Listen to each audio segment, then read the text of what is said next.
On this episode of Redlit, 2 malicious compliances equals 1 ProRevenge. 2 malicious compliances equals 1 ProRevenge. This is being posted under my alt, as some of my people know my main Reddit username. And I never was in it for the karma. Several years ago, Barry, my boss, did a job for Big Daddy Construction, and got screwed. It wasn't a huge amount of money, a couple of $1,000s. But screwed is screwed. Basically, he accepted Big Daddy's word on something that they denied later. Barry consulted his lawyer, and was told that since the issue was not in writing, that any legal action was likely to fail, and even if he won, that the legal costs would exceed any settlement. And Big Daddy basically said, "My lawyer can beat up your lawyer." Barry then asked what every lawyer likes to hear, "What should I have done differently?" Quote, fast forward to 2017. Big Daddy is soliciting bids for a new restaurant called Fancy Ass. Barry submits a bid for supplying and installing door hardware. Things like doorknobs, emergency exit bars, door closers that pull the doors shut, and 3 automatic door operators, ADOs. An ADO is something you have seen before. It has a metal plate with a wheelchair logo mounted on the wall. When you press it, a motor opens the door.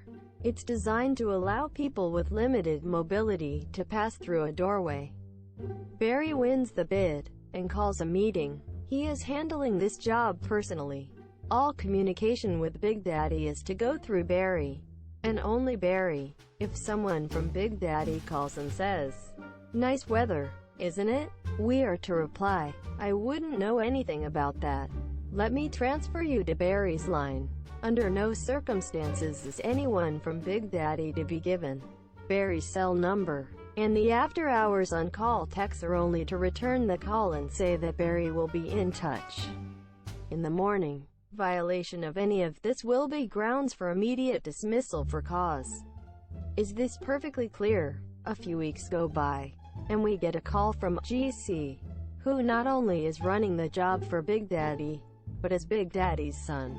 He's an entitled shitball of a tyrant, with anger issues and a vocabulary that relies heavily on profanity. I'm calling him GC because that's his job title. General Contractor. For those who don't know, a GC is responsible for ensuring that everything gets done on a construction site in the correct order. For example, if you're building a bathroom, first you put up the wall studs. Then the electrical is run and the plumbing supply lines are roughed in. Next the drywall goes up, then the tile, and the baseboards, the walls, ceiling, and trim get painted. Then the cabinets, light fixtures and switches are installed. Lastly, the plumbing fixtures go in.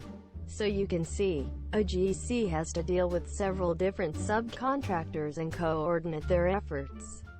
It's a stressful job, and you need the cooperation of the various people. And it's hard to get people to work with you if you're screaming swear words at them. Something GC never figured out. This might be a good time to give you a visual of the restaurant layout. https imager.com/a/7trvpq9. This is by no means to scale, just a sketch to give you an idea of what's going on. There are 3 ADOs to be installed, 2 on the entrance and 1 on the handicapped washroom. The conventional washrooms are down a set of stairs on the right, and by law, there has to be a washroom available for people using wheelchairs, marked as HC on the drawing. This is on a bit of a corridor of sorts used by the servers to bring food in and dishes out. The partition separating the corridor are about shoulder high, separating the corridor from the seating area, which is what the circles with 4 chairs represent. These are tables, booths, etc., with a smattering of service stands for order entry, and bits and pieces like extra cutlery. The decor was fancy, and meant to resemble a Victorian gentleman's club, with oak throughout, and thick carpets on the floors. Worthy of mention is the feature wall at the front, with alcoves for displaying sculptures, and places to hang paintings. So GC calls us, and they are ready for the ADOs.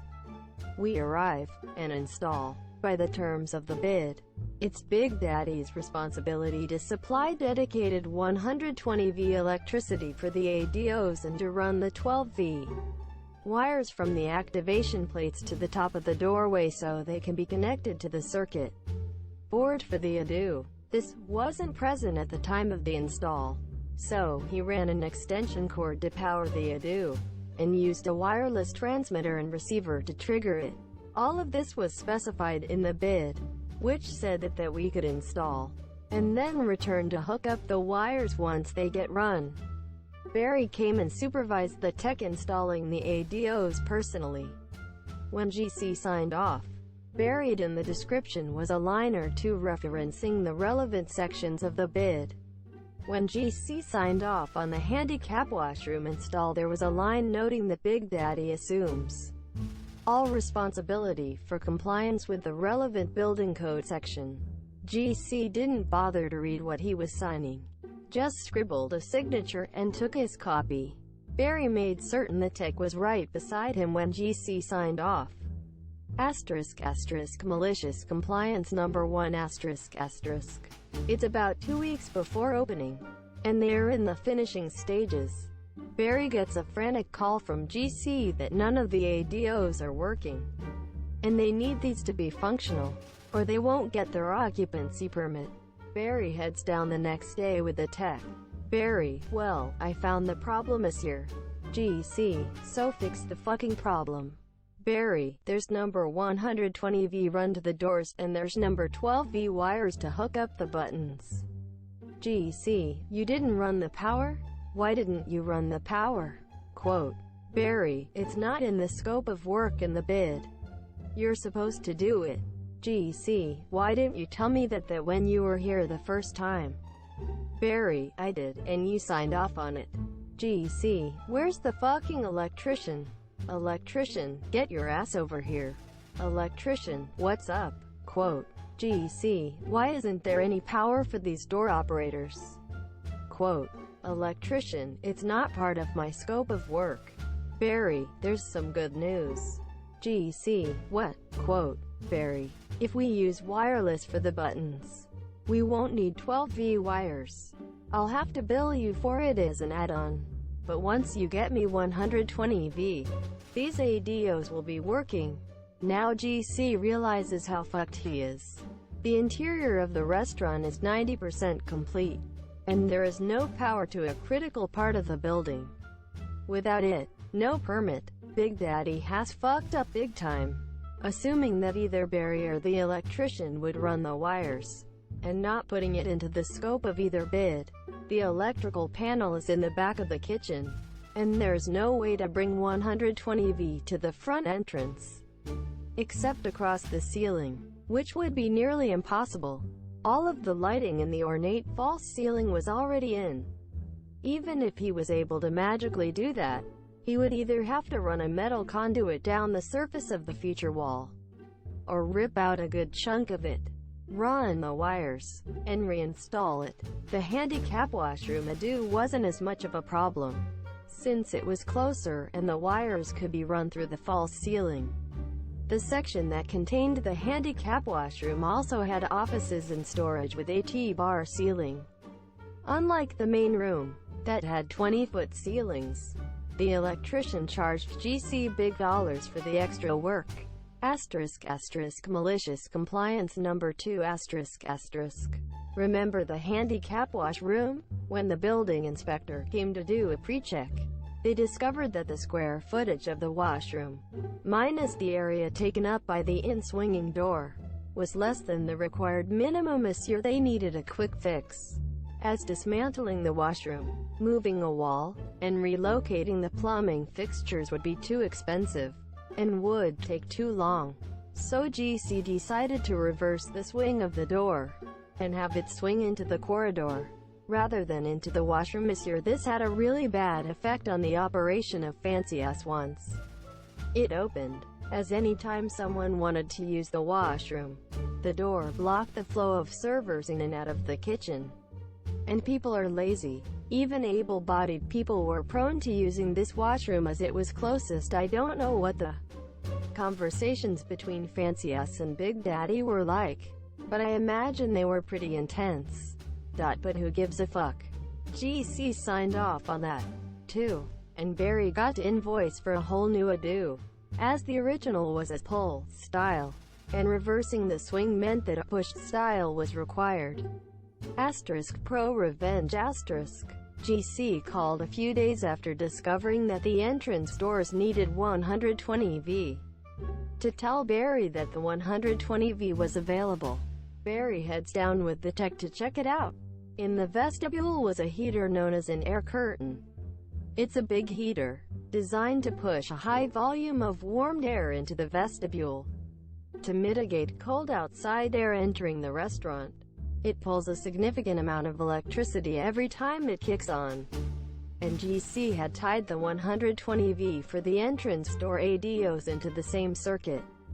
Barry explains that the bid specified that the ADOs require their own dedicated circuits, one for each. GC responds that he doesn't give a shit. Hook the goddamn things up. So Barry does, and has GC sign off again. Only this time buried in the sign-off sheet is an acknowledgement that by not providing dedicated circuits, all warranties are void, and subsequent service would be billable. Just like usual, GC scribbles his signature and takes his copy without reading it. These ADOs are finicky about power.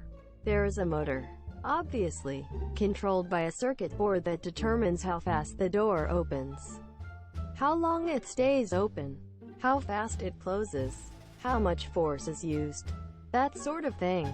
If it takes a spike in power, it fails, and the ADO no longer functions. A power spike blows a fuse and damages one of the components of the control board. This is replaceable, and the part is worth about $30.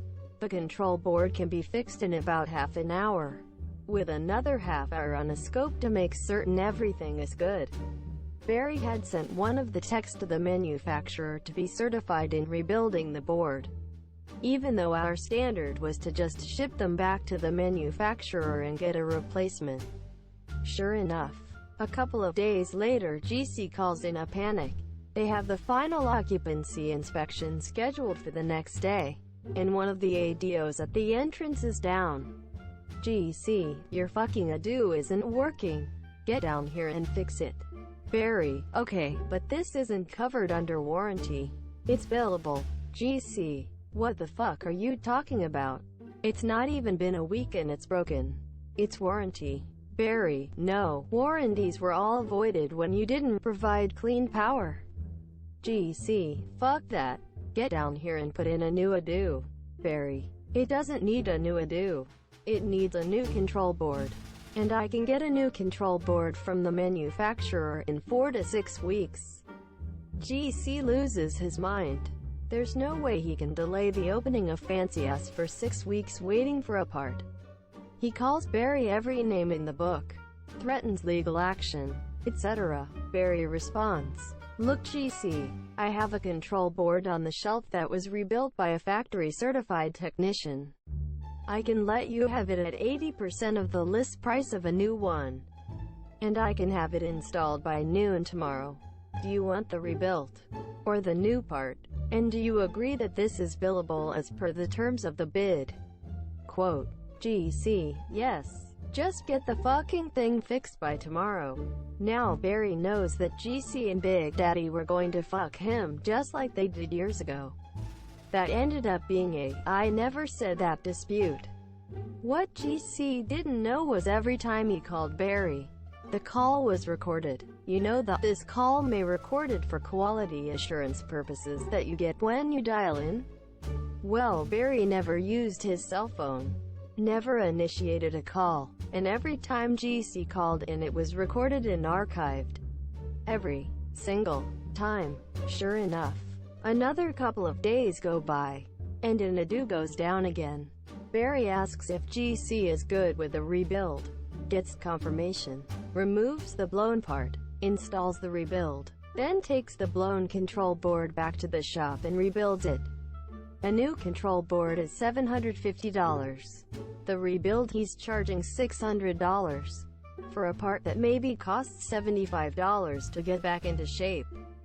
The bid specified that non-warranty service was $125 per hour, minimum 4 hours. So tack on another $500 for labor, and it takes maybe 45 minutes to install a new control board and dial it in. So every control board replacement was generating $1,100. There were 27 blown control board swaps in the first 2 months. GC called in every one of them, and Barry got his verbal approval. If someone from Fancy Ass called in, we gave them GC's number, and said that we could only come and fix it if GC was the one to call it in. Then Barry gets a call from Daddy, a Big Daddy, wanting to know what this invoice for almost 30 grand is for. Barry explains, and a meeting is called. Barry brings his lawyer, and all copies of the sign-off sheets, as well as transcripts of every conversation he had with GC. It becomes very apparent that GC fucked up large, in that Barry had every I dotted and every T crossed. Big Daddy is glaring daggers at GC, and basically tells Barry that if he wants to get paid, he's going to have to sue for the money. Barry smiles, and slides his ace across the table. It's a contractor's lien against Big Daddy, fancy-ass restaurant, and massive realty company, the owners of the building. Here's the thing. Fancy-ass was owned by internationally famous chef, IFC, who makes his living getting very important people to invest in opening a new restaurant. This is a place where they go to be very important, and bring their business contacts with them here after a short time. When the restaurant is the happening place in town, the investors sell the place, and cash out large. IFC sticks around, helps with the transition, and makes a percentage of the restaurant's profits for the use of his name. He's built an income stream with the investors' money, and the investors make a nice return. Only now they can't sell, with a lien on the place. And these investors have rabid fucking pit bulls as lawyers. Hell, some of them are lawyers. See you in court, Big Daddy. Only you're not facing Barry's lawyer. You're facing a whole new level of legal expertise. Have fun with that. Barry got his revenge, and then withdrew service based on the disputed invoice. He's the only company allowed to service and install this brand of ado, as he has a protected territory from the manufacturer, and does 7 figures worth of business with them a year. The only other companies anywhere nearby were warned off by the manufacturer, who even relayed the fact that Big Daddy had called them directly looking for service. And they referred Big Daddy to Barry. Barry will definitely get paid, as it's a standard to hold back 10% of the payment to a construction company for a year. And the holdback will definitely cover the invoice. So Fancy Ass will pay Barry and then take it out of Big Daddy's holdback. Either that, or they will sue Big Daddy into dust, and force Big Daddy to cough up and settle the lien. Who knows what company Big Daddy picked up to cover the ADOs. Barry has friends in the industry and warned them all off, but they're asshole competitors. And Barry didn't say a thing to them this year. Maybe Big Daddy is screwing over one of the competition. And what hurts his competition helps Barry. What makes this deliciously pro? You think maybe, just maybe, Barry, who has decades of experience in the industry, might have had an electrician friend that could show him the electrical bid. And that maybe Barry knew from the beginning that there was no provision for 120V in either package, or that the washroom was too small, or that GC, a corner cutter, would take the easy way out and hook the ADOs into the air curtain. Way to go, Barry. Nicely played. TL. Doctor, a subcontractor, complies with a bid to the letter, and covers his ass in all correspondence. General contractor ends up paying big dollars for their error, allowing subcontractor to recover money he was screwed out of years ago.